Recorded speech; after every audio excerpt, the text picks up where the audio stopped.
As a leader, you know that one of the tensions you face is getting a lot done without overworking and burning out. And if we're honest, few find that balance. For many, even when you try to rest or take some time off, it's simply not working. You still feel fatigued. So what's going on?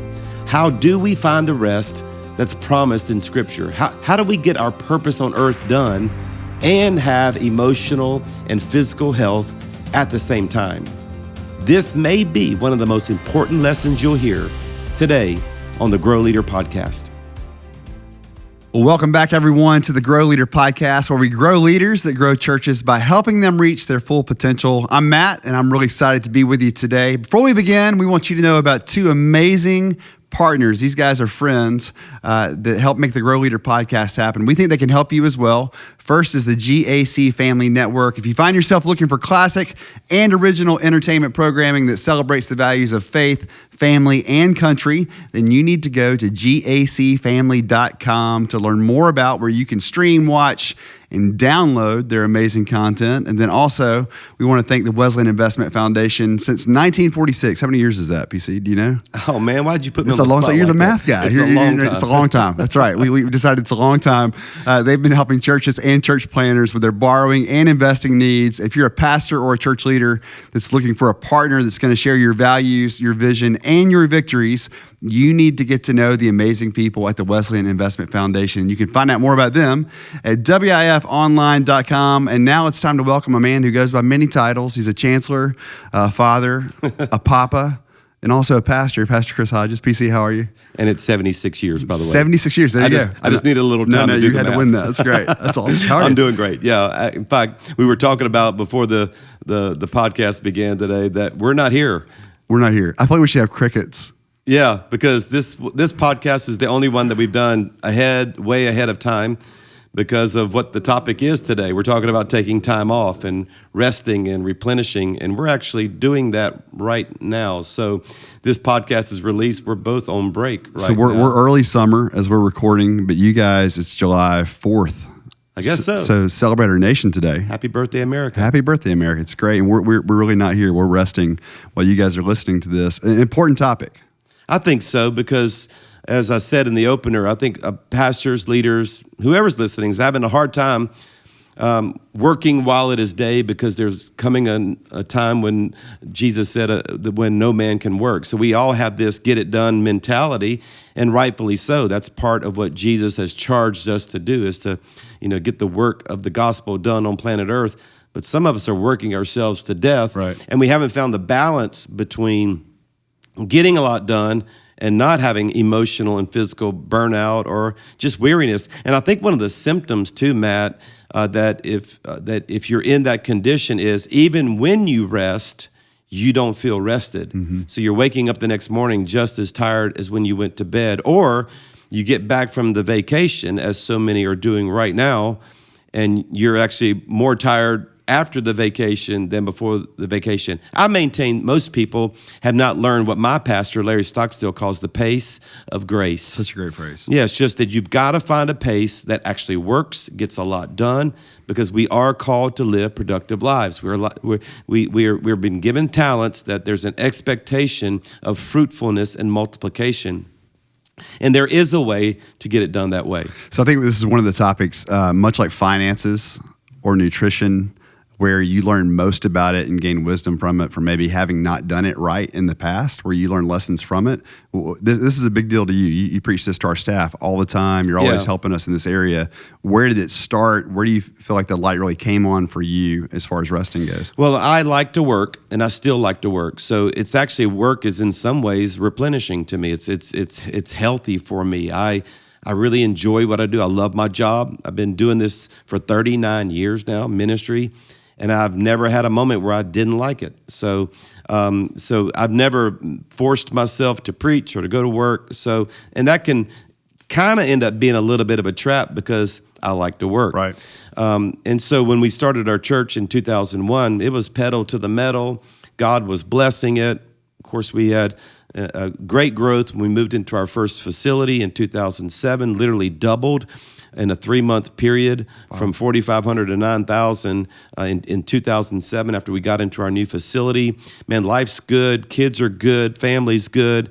And we're getting a lot done, and I'm enjoying every bit of the ride. In 2010, my dad passed away, who, by the way, was best man in my wedding, very, very close on staff at our church, just a hero to me in so many ways. And it was one of those things where I was leading the funeral, leading, with my family, so I was ministering and grieving at the same time. And I remember, Matt, for the first time, that taking a toll on me, that basically I was doing a ministry function that I needed. Wow. So now I'm having to show up on this stage, talk about my dad, and leading this effort. Really, I preached the sermon for my dad's funeral, and leading the process of the guests that were coming in town, but needing it myself. Kind of got through that, doing fairly well, and then 9 months later, Tammy's dad died, who was my best friend in the world. Billy and I, Hornsby and I, talked on the phone every day for 27 years. And so just a true hero of mine. And that one I really began to feel. So he passed away once again. I'm leading the family. I led the service of his memorial, but was grieving myself.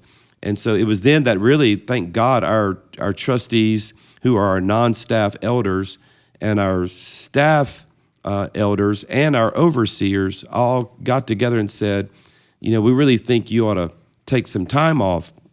And I had never taken a sabbatical in my entire life. I'd taken time off. And by the way, I think for many years I was even taking the time off wrong, because I was taking a lot of time but spreading it out. So I was doing 3 days here, 3 days there, 3 days here, and taking short stints. And what I learned is that the more you can put together in one pile of time off is healthier than the exact amount of time that's spread out over time. So they said, we think you ought to take 8 weeks completely unplugged off. And Matt, honestly, my first thought was, this thing won't run without me. What were some of the other fears? Because knowing you and knowing you do love to work. You're as driven now as I think you've ever been in what we're doing with the college and the church and everything else that's happening. Driven in a good way. In a great way. Yeah. But you know how to rest now, but you're also hungry. You want things to work. That's probably a better word. I'm very hungry. I love to see the kingdom of God get advanced. Right. I don't want to be driven for ambition's sake. I don't want to be driven for anything that's selfish. I really genuinely love to advance the gospel for the sake of the one that I serve. So for the hungry leader, what are some of the fears that come up about why they can't rest? Yeah, you do begin to think that a lot of this is happening because of you. And so it took me 3 months to prepare my team for me to be off 2 months. It took 3 months. I thought that's what was needed, because I had to get speakers for 8 solid weeks. I had to set up who was going to make decisions. Because, Matt, when I took this sabbatical off, I actually did not read a single email, not a single text, was never online one single time.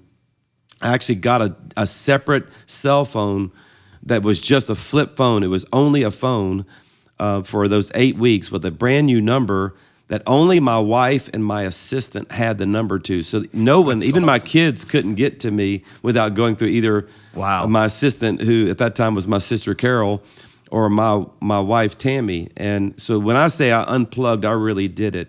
And so in the summer of 2011, took 8 solid weeks off.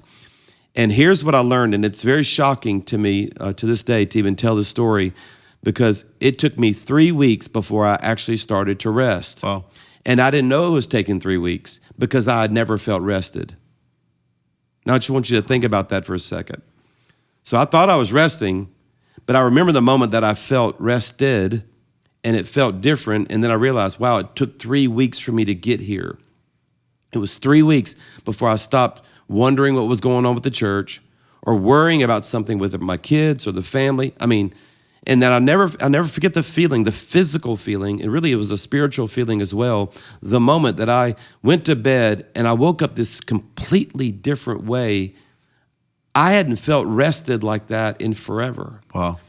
And it was different. I realized now I was adrenalizing through experiences. My body was creating what it needed to survive moments, even while I was on vacation, because it was requiring mental energy. I mean, if you take 2 weeks off, toward the end of that second week, you're thinking about the message when you come back. So even when you're off, you're still kind of ahead. Every great leader is, right? They're just thinking about what's next. And when I didn't have that, Matt, and I didn't have any emails, and I didn't know what was going on, and it took me 3 weeks to get there, I felt so rested. Here's the other thing that happened that surprised me, is at the end of the 8 weeks, I wanted more time, by the way, and that when I went back to work, I felt more tired more quickly.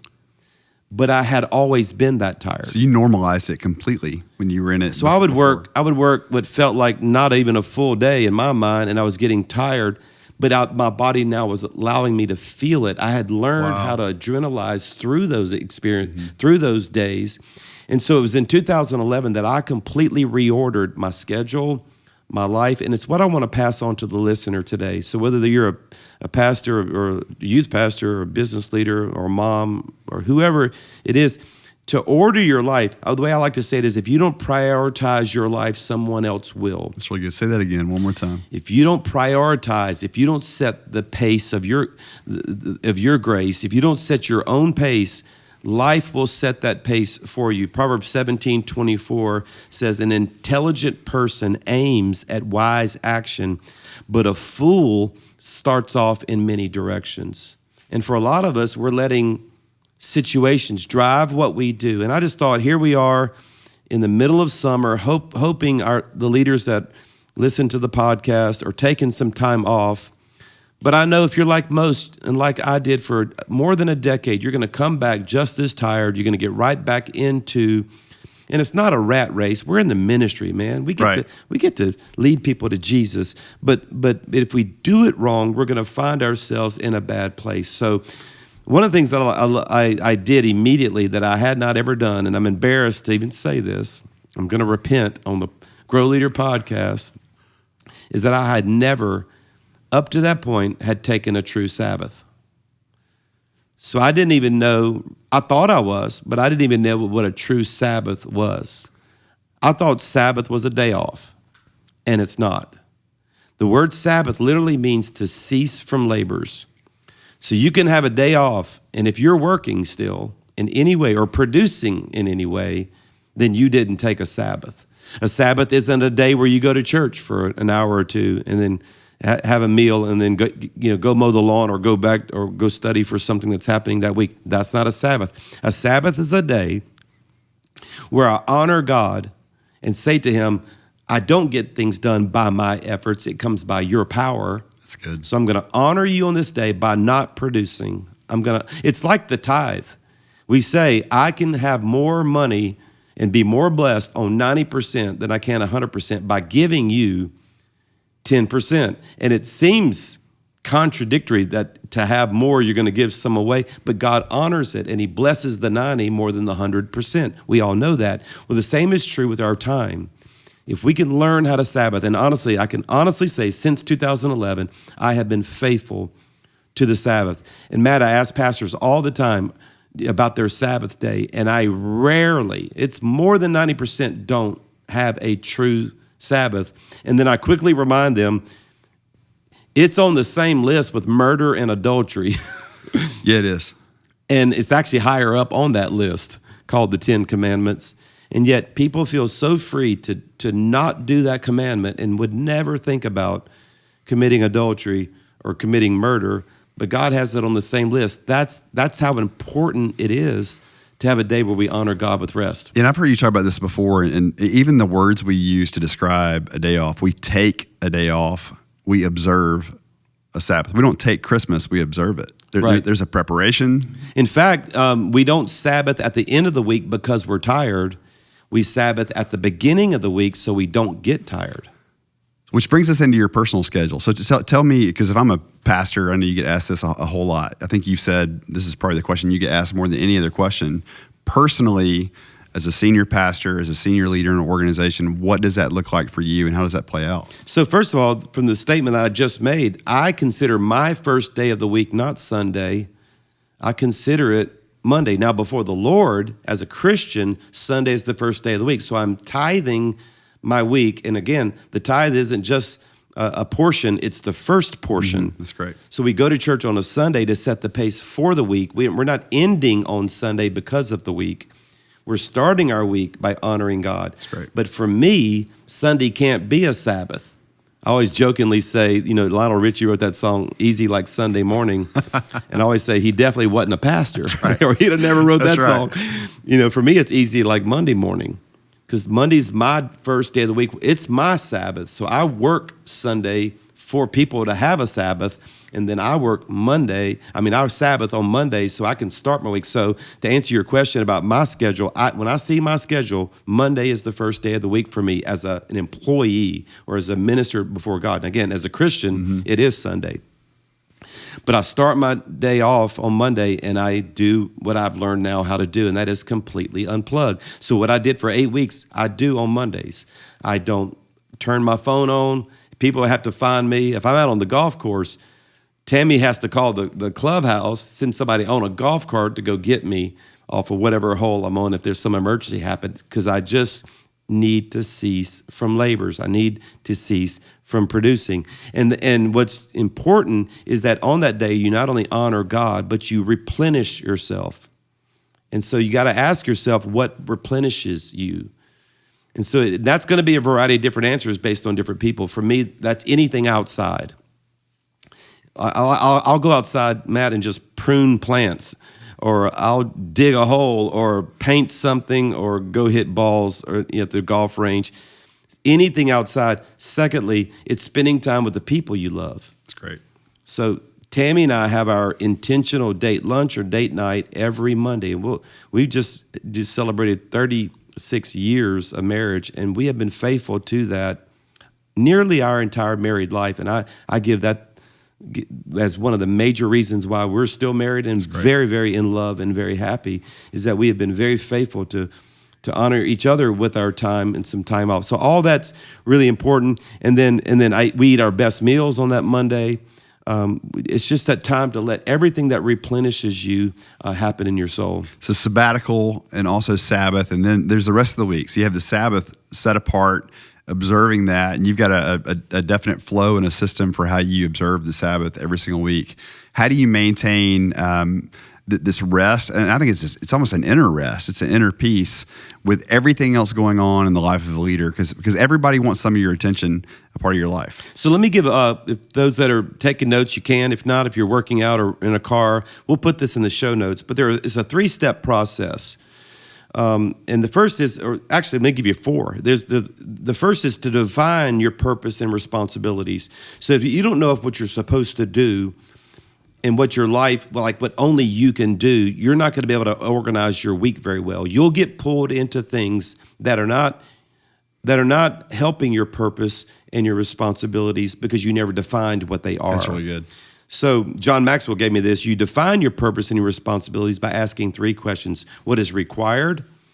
And whether I feel like it or not, I'm required to, for instance, to mow my grass at the house, to do certain responsibilities because I am a dad, I am a husband. What gives the greatest return? So what do I do that when I do it, it's multiplying, God's blessing it. And for me, I like to think that's leading and preaching, and okay, that's what gives the greatest return. And then the last is what gives the greatest reward. What in your soul that you do that you enjoy doing? And for me, I'm doing it right now on this podcast because I love investing in leaders to help them reach their growth potential. I genuinely do. You make me stop doing everything I'm doing and only do one thing. I give the rest of my life to investing in leaders, young leaders at Highlands College, pastors and leaders with Grow, and help them reach their full potential. But once you have that in your mind, then the second step is the big one, Matt, and that is to prioritize what I call the big rocks. Now, I got this illustration years ago from Stephen Covey.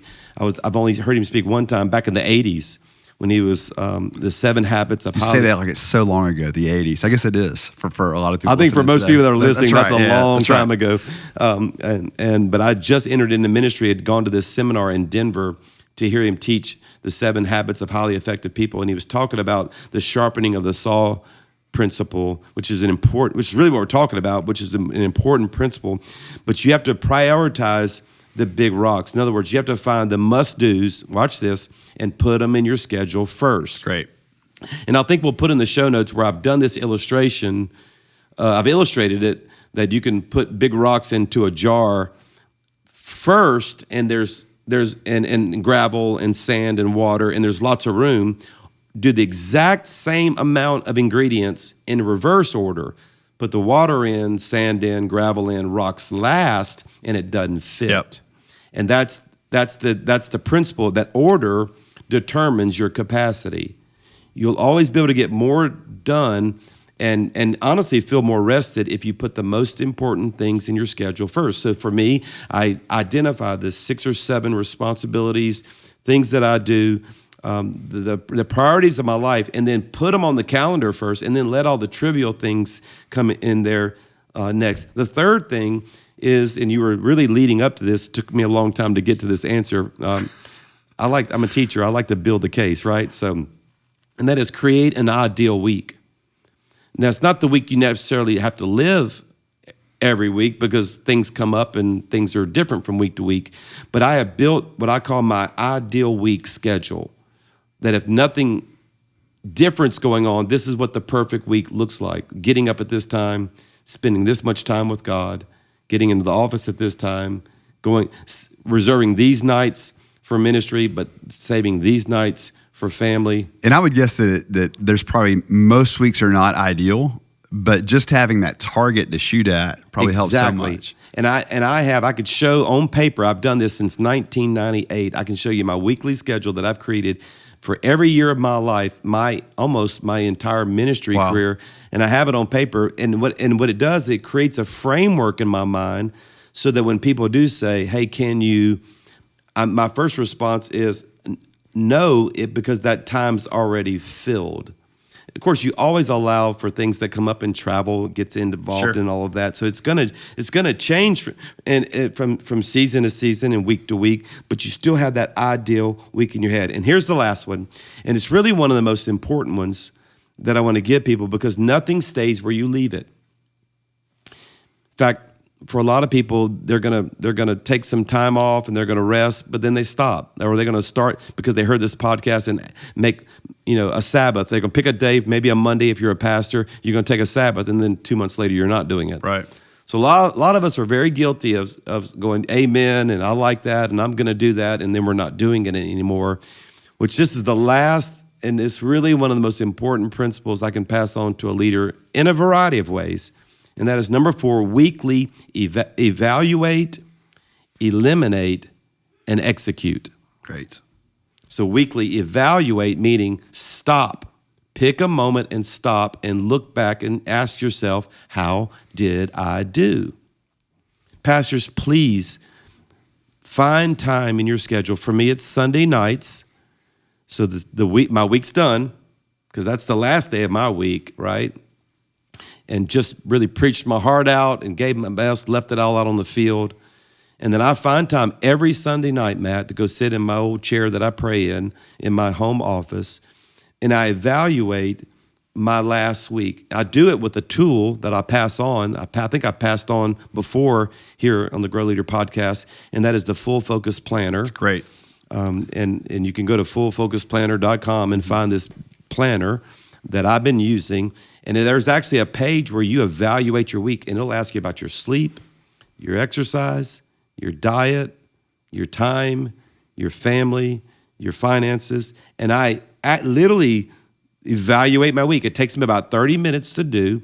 I look back throughout the day. I'll actually go through my daily pages of that planner and see what I was trying to do that I didn't get done and evaluate that week. And here's what will happen. If you'll look back regularly, take that inventory, I call it. If you take inventory, you have a better chance of this not getting away from you. I'll never forget one time when I was on staff at the church, my home church in Louisiana. My pastor used to have pass the mic around testimony night every once in a while, Right. which is pretty dangerous to do, by the way, which is why mostly churches now have video testimonies, because you can edit those babies, right? But he just had this idea to just kind of, who has a testimony, raise your hand. And we had this little old lady, I bet she was in her 90s, would always sit on the front row, and everybody called her Aunt Mary. Her name was Mary, and just everybody had adopted her as Aunt Mary. And Aunt Mary raised her hand on this Sunday night service, and Pastor Larry went over with a microphone. Yes, ma'am, Aunt Mary, what's your testimony? And she gave a little testimony, and Pastor Larry asked her a question. She said, Aunt Mary, how long you been a Christian? She goes, I got saved at 5 years old. So you've been saved 90 years now? Yes, sir, I have been. He said, what's the secret to staying healthy and saved 90 years? And she said, I take inventory every day. Wow. And I've never forgotten that I have a moment in my life where I stop and I pause and I say, how am I doing? And again, I have a slot in my schedule, Sunday nights, about 8 o'clock. I go into that chair and I just look, and I've even gotten 12 areas. You've heard this before, my 12 dials that I'll think through: faith, marriage, family, my computer, ministry, social life, attitude, finances, creativity, physical, travel. Look through the categories of your life and literally grade yourself. And then after you evaluate, the second E in this fourth step is eliminate. I don't need to do that anymore. That's great. That was a waste of time. I was giving energy to something that didn't matter, wasn't fun, didn't produce. And so I always see something in my schedule. I think if I'm gonna fulfill the call of God in my life and not burn out, I've got to stop doing that right over there. And then the third E is execute. What do I need to do? What do I need to implement? What do I need to be more intentional in? Maybe I'll look at my schedule and realize I cheated my time with God. I don't care how much you rest or how productive you work. If you eliminate that time with God every day, you're not getting. That's right. You're That's not so getting good. the nutrients, the power, the energy, the grace to do the work. And honestly, Matt, let me give a little word to the listener right now, because we always talk about giving you the skills to reach your full potential. A lot of leaders aren't inefficient; they're deficient. That's good. They're lacking the nutrients, the ability to pull this thing called ministry off. And so we have to have those places. Tammy and I'll give you another one. We sit on the couch. This is kind of old folk sounding, but we sit on the couch every day at 5 o'clock, hold hands, and watch Jeopardy. And people laugh when I say that because I guess they can picture us nearing our 60s now, sitting on the couch, holding hands, 5 o'clock, watching Jeopardy. But it's a discipline that I've learned that's kept my marriage healthy. It's like the evening meal. We don't do the evening meal like we used to because all the kids are out of the house now. And that's kind of our evening meal, our recenter point where we come together and do something, a big rock that's important so that we can be healthy in our relationship. You know, as an associate on your team, I think that one of the things I think people struggle with as leaders is if I do this, it's going to impact how I'm leading my teams. And it does impact it. But because you lead this way and you do this in your own life, it actually frees us up. I mean, I emailed you about a month and a half ago, and we were a tight timeline, and I said, hey, trying to get this done, we're leaving to go out of town, and your response back to me was, hey, while you're gone, completely unplug. Like, I don't need to hear from you again while you're out of town. And that changes the dynamic of the entire organization because the leader is resting well. And we know it changes your family dynamic. It changes everything. And so thank you for leading that way. And I want to kind of just wrap it all up by pleading with the listener, the mom, dad, business leader, pastor, whoever's listening, please give this priority to rest well. How do you know if you're resting well? Are you tired still after you've rested? If so, you're violating a principle somewhere. You may need a sabbatical. You may need a Sabbath. You may just need an ideal week. You may need to identify your big rocks. There's so much to say on this topic, but please take care of yourself. We were designed to work 6 and rest 1, cease from labors. This is the model that God himself modeled for us in the very first story, the creation story in Genesis 1. And let's give priority to it. And I'm praying for every one of those listening today. I hope you're on vacation and maybe grabbing the podcast, and maybe you're listening to it here on July 4th. But please give attention to this. Take care of yourself. Take care of your family. Manage your time. And I really believe that God will give us capacity and energy and health to be able to fulfill all that God's called us to do. Hey, thank you so much for leading this way, and also thank you for the content today. I know this is going to be one of our most listened to episodes that we've done. It's also coincidentally, this is the last episode of season 1 of the Grow Leader podcast. Right. It's been a fast year. It's been a fast year. It's come by super quick. And so we're excited about the month of August, season 2. We're starting all over again. May have a different studio. A lot of different changes coming up. We hope so. Over on the campus of Highlands College. And excited to be back with you guys next month. Hey, don't forget, we're so grateful for the Wesleyan Investment Foundation and also for GAC Family. Be sure and visit them to learn more about them. PC, thank you. Thank you, Matt. Hope you're enjoying your rest while we're saying this. You're resting right now. That's right. So am I. Have the best month ever. We'll see you next time on the Grow Leader Podcast.